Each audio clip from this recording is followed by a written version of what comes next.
4 teenagers went camping beside a quiet Finnish lake. By sunrise, 3 of them were dead. The tent had collapsed. Their belongings were scattered, and the only person left alive was so badly injured he could barely explain what had happened. For decades, Finland believed the same story, that an unknown killer had come out of the darkness, attacked the teenagers as they slept, and vanished before anyone could stop him. But 44 years later, police made an arrest. Not a stranger, not a local drifter, not some mysterious figure seen near the lake. They arrested the only survivor. The young man who had spent most of his life being known as the victim who lived was suddenly accused of murdering his 3 friends. And that is what makes the Lake Bodom case so disturbing. Because if police were right, the killer had never vanished into the forest. He had been there the entire time. But if police were wrong, then Finland had just accused one of the victims of one of the country's most brutal unsolved crimes. So what really happened at Lake Bodom? And did the killer disappear that morning?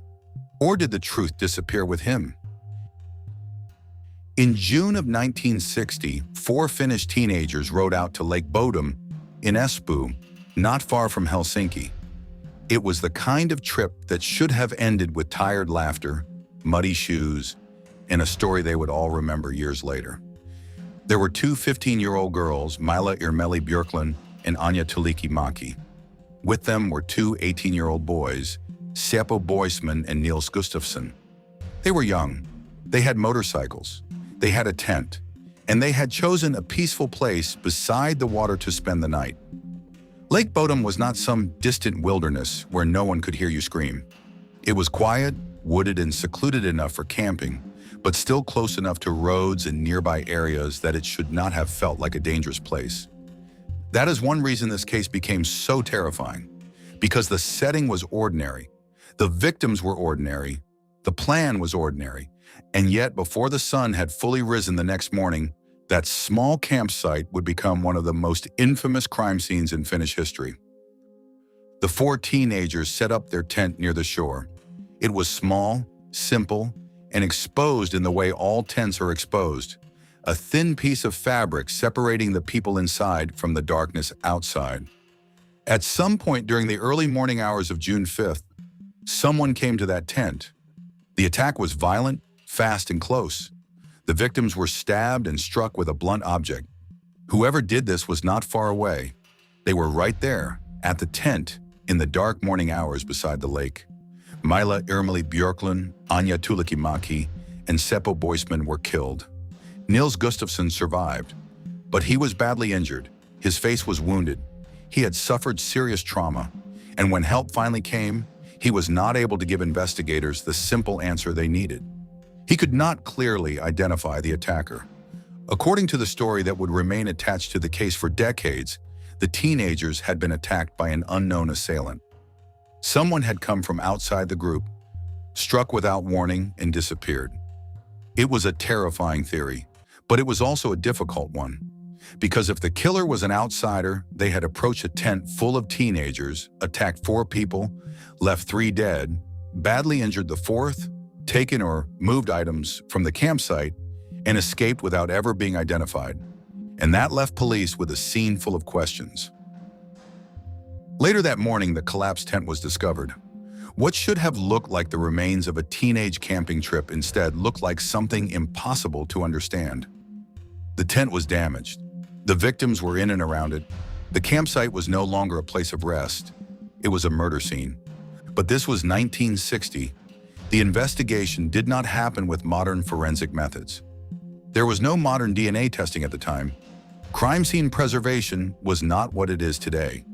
And by later standards, the scene was not protected the way it should have been. That matters because in a case like this, the first hours are everything. Footprints, object placement, blood patterns, fibers, fingerprints, tire tracks, witness movements, all of it can become important. But once people have walked through a crime scene, moved around it, searched it, talked over it, or disturbed it, the truth becomes harder to reconstruct. And at Lake Bodom, the truth was already beginning to slip away. The killer had not been caught nearby. The murder weapons were not immediately found. The only survivor was badly injured and confused. And the case began with a horrifying contradiction. There had been 4 people at the lake. 3 were dead. 1 was alive. But the one person who lived could not solve the mystery. Then there were the missing items. Certain belongings from the campsite were gone or had been moved. Among the most important were Nils Gustafsson's shoes, which were later connected to one of the most debated parts of the case. In an ordinary robbery, missing items might point to motive. But this did not look like a simple robbery. The motorcycles were still there. The scene was too violent, too personal, too strange. So why would the killer take anything? Was it panic? Was it an attempt to hide evidence? Was it staging? Or did those missing items mean something investigators could not yet understand? This is where Lake Bodom becomes more than a brutal crime.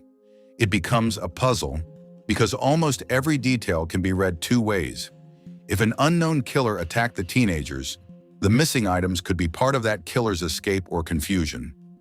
Maybe he took things to delay identification. Maybe he hid items because they had blood on them. Maybe he wanted the scene to look like something it was not. But if the scene was staged, then the missing items become something else entirely. They become part of a story someone wanted police to believe. And that question would return decades later, when investigators looked at the case again and asked whether the original version had been wrong from the beginning. There were also witness accounts from the area. Some people reported seeing or hearing things that morning.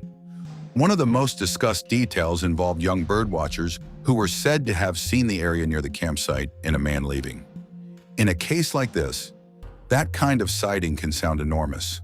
A man near the tent, a figure walking away, a possible killer disappearing into the morning. But witness testimony is never simple, especially when the details are vague and the case becomes famous. A person seen near a crime scene might be the killer, or he might be unrelated. A memory might be accurate, or it might become distorted over time. That was the problem.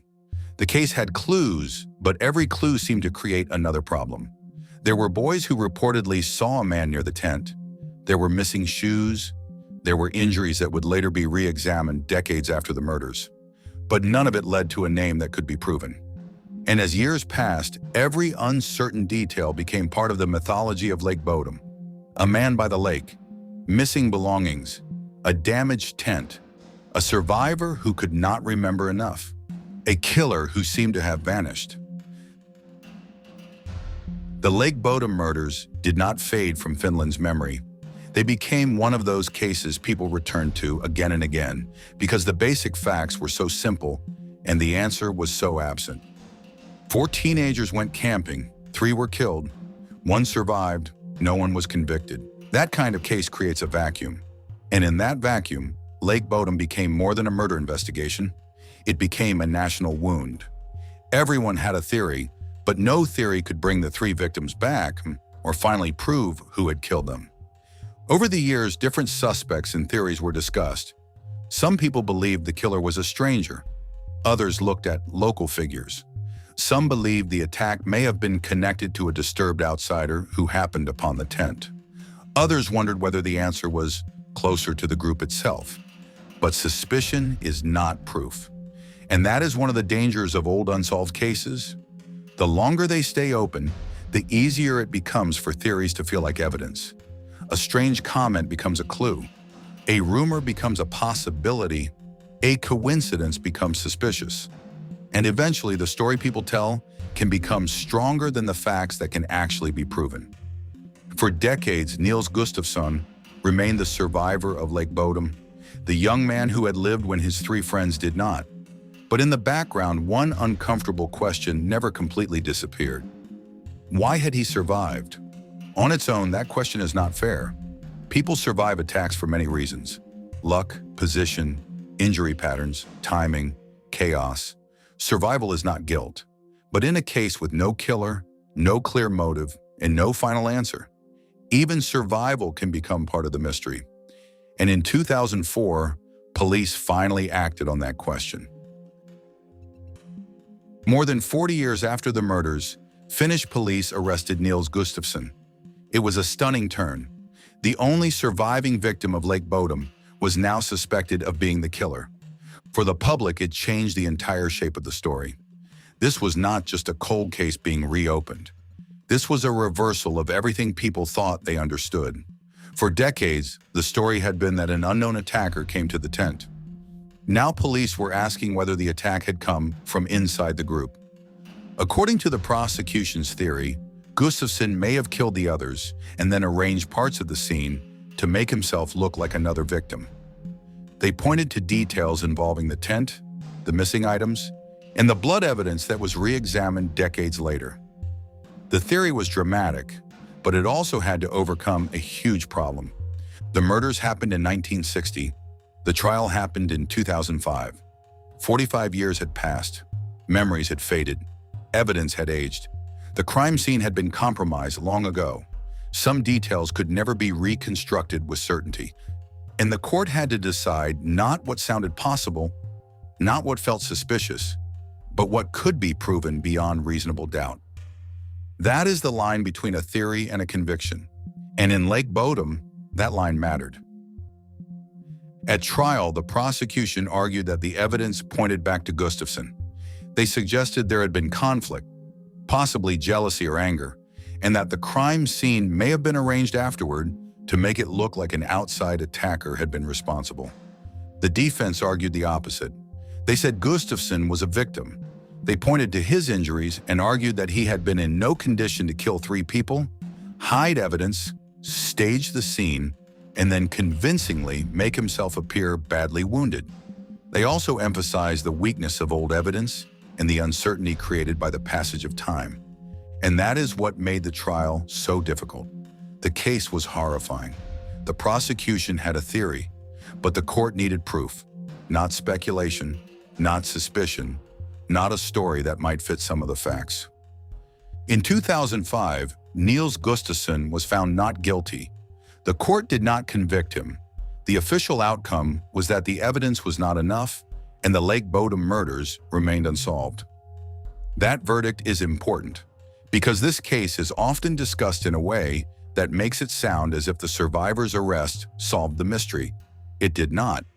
Gustafsson was accused, tried, and acquitted. No one has been legally found guilty of killing Maila Irmeli Björklund, Anja Tuulikki Mäki, and Seppo Boisman.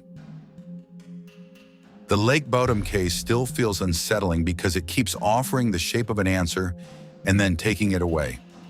At first, the answer seems to be an unknown killer, a stranger in the dark, a man who came to the tent, attacked, and vanished. Then the missing items complicate that story. The witness accounts complicate it further. The damaged tent becomes more than a location. It becomes the center of 2 competing possibilities. Was it the place where 4 teenagers were attacked by someone outside? Or was it part of a scene that was misunderstood from the start? Then decades later, the survivors arrested, and for a moment it seems like the case might finally have its ending. But the trial does not bring certainty. It brings another contradiction. If Gustafsson was guilty, then the killer survived beside the victims and lived for decades under the identity of a victim. But if he was innocent, then one of the victims was forced to defend himself against the accusation that he had killed his friends, while the real killer remained unknown.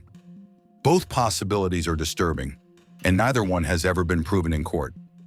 That is why Lake Bodom still haunts people. It is not just because of what happened. It is because the case refuses to settle. At the center of this story are 3 teenagers who never came home. Maila Irmeli Björklund was 15, Anja Tuulikki Mäki was 15, Seppo Boisman was 18. They were not symbols. They were not just names in a famous case. They were young people at the beginning of their lives, spending a summer night by a lake with friends. That is the part that can get lost when a case becomes famous.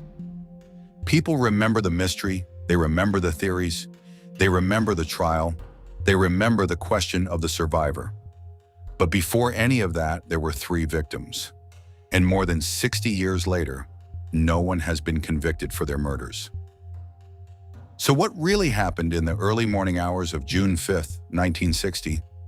Did an unknown killer approach the tent from the darkness, attack 4 teenagers, and disappear into the finished morning? Was the crime scene so badly compromised that the truth was lost almost immediately? Did the missing items point to the killer's escape or to something staged? And when police arrested the only survivor decades later, were they finally close to the truth or further away from it than ever? The Lake Bodom murders remain one of Finland's most infamous unsolved crimes because every answer creates another question. A peaceful lake, a collapsed tent, 3 dead teenagers, 1 survivor, and a mystery that still has no ending. Who killed the teenagers at Lake Bodom? And did the truth vanish with the sunrise? What do you think happened at Lake Bodom? Was the killer an unknown stranger, or has the real explanation been closer to the case all along? Let me know your theory in the comments. And if you want more unsolved cases like this, remember to like this video and subscribe for more true crime stories.